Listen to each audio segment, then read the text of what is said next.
Oke, baik. Selamat siang, teman-teman.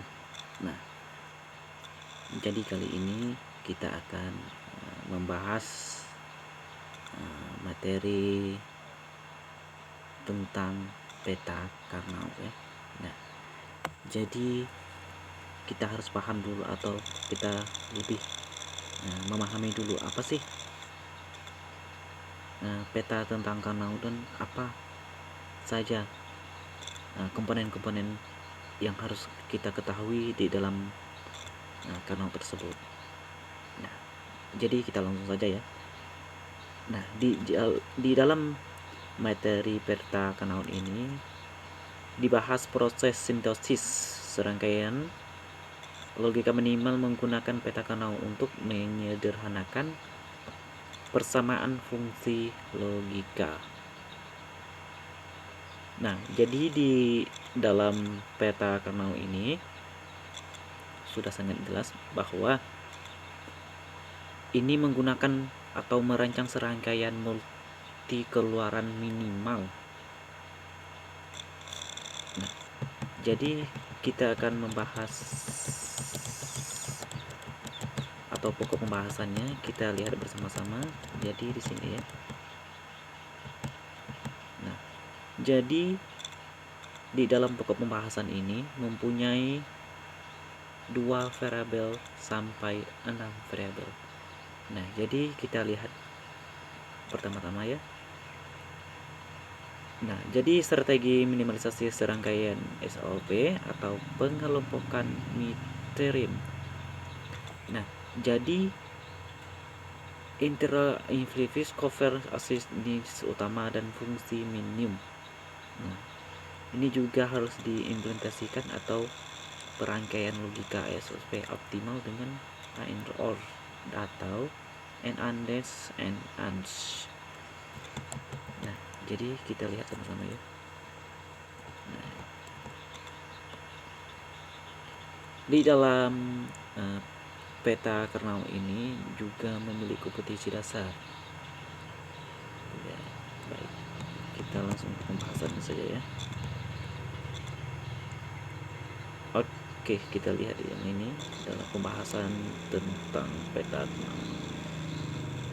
Jadi Karnaug juga merupakan alternatif untuk menyatakan sesuatu fungsi logika selain tabel kebenaran eksperimen logika dan disusun sel-sel satu sel Mitrium. Jadi di sini sudah kita lihat contoh-contohnya. Jadi X1 dengan X2 dia itu memiliki kolom yang berbeda-beda. Nah, jadi X1 itu 0 0 1 1 dan X2 itu 0 1 0 1. Jadi F X1 dikali X2. Nah, nanti setelah itu mereka harus digabungkan. Nah, jadi yang pertama tadi memiliki komponen-komponennya tersendiri, tetapi yang kedua mereka komponen tersebut harus digabungkan dalam suatu kelompok yang sama.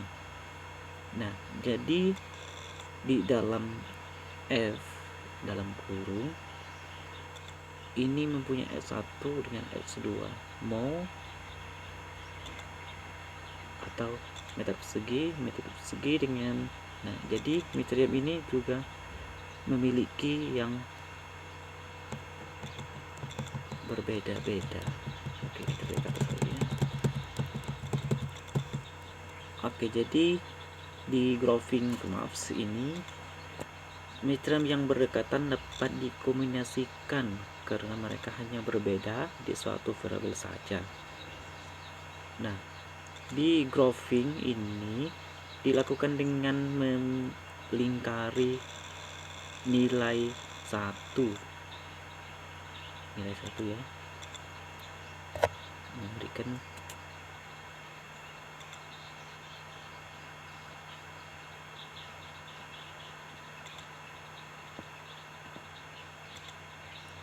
memberikan nilai 1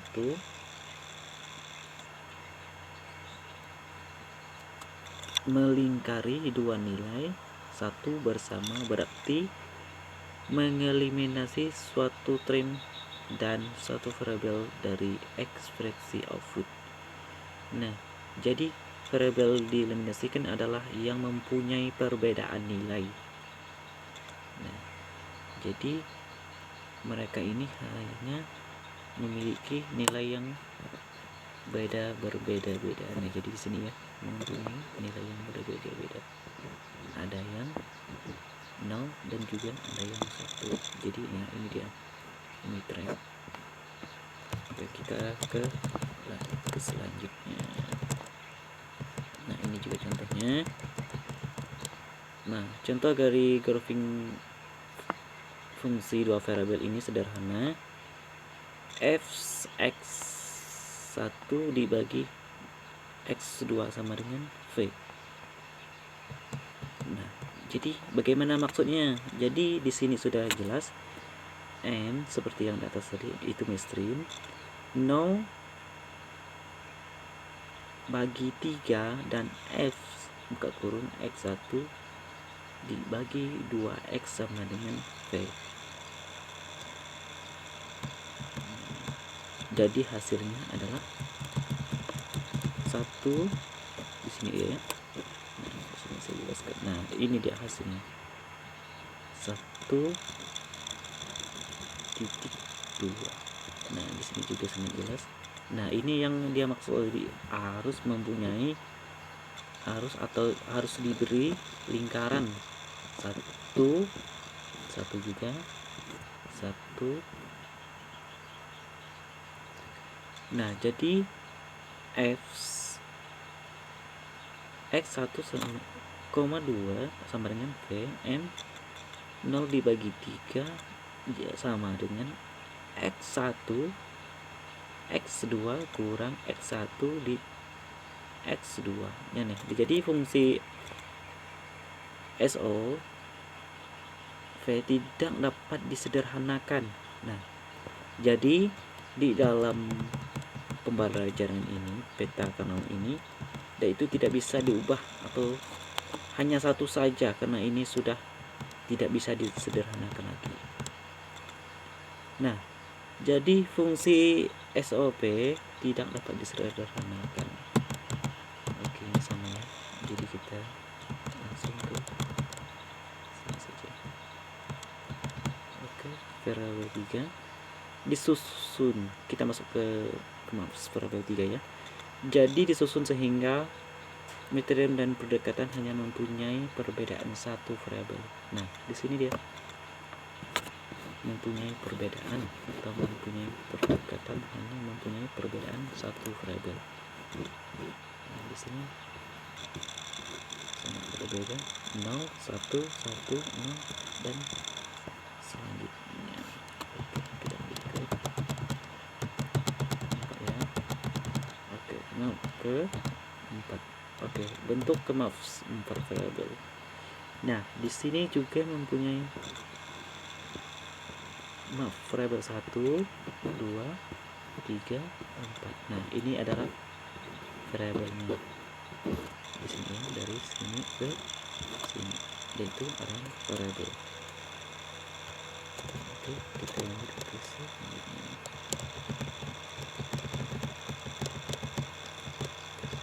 Nah, jadi di sini sudah jelas, ini sudah dikasih setannya. Yang pertama ini sudah kita kasih kurung.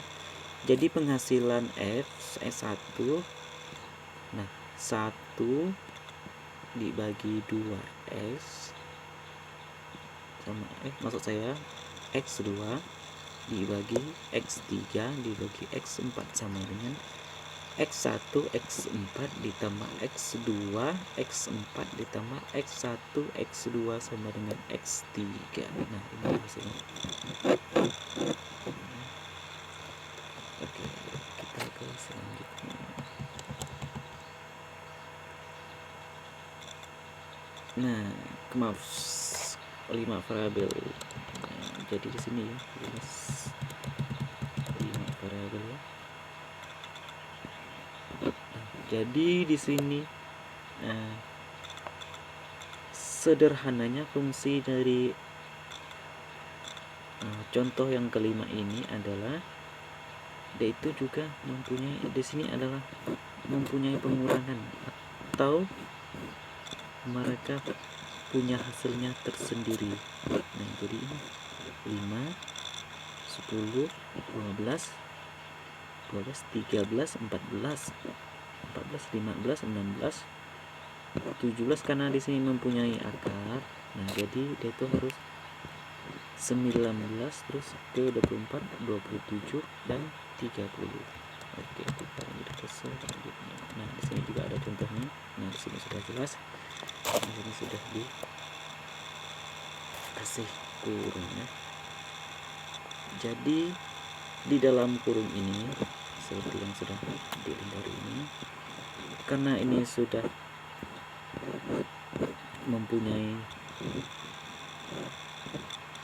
perbedaan masing-masing, jadi di sini sudah X1, X3.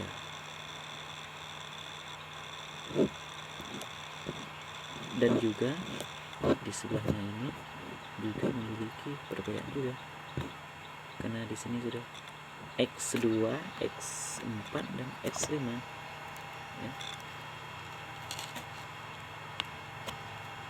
Nah, jadi selanjutnya yang terakhir adalah kita melihat ke variabel 6.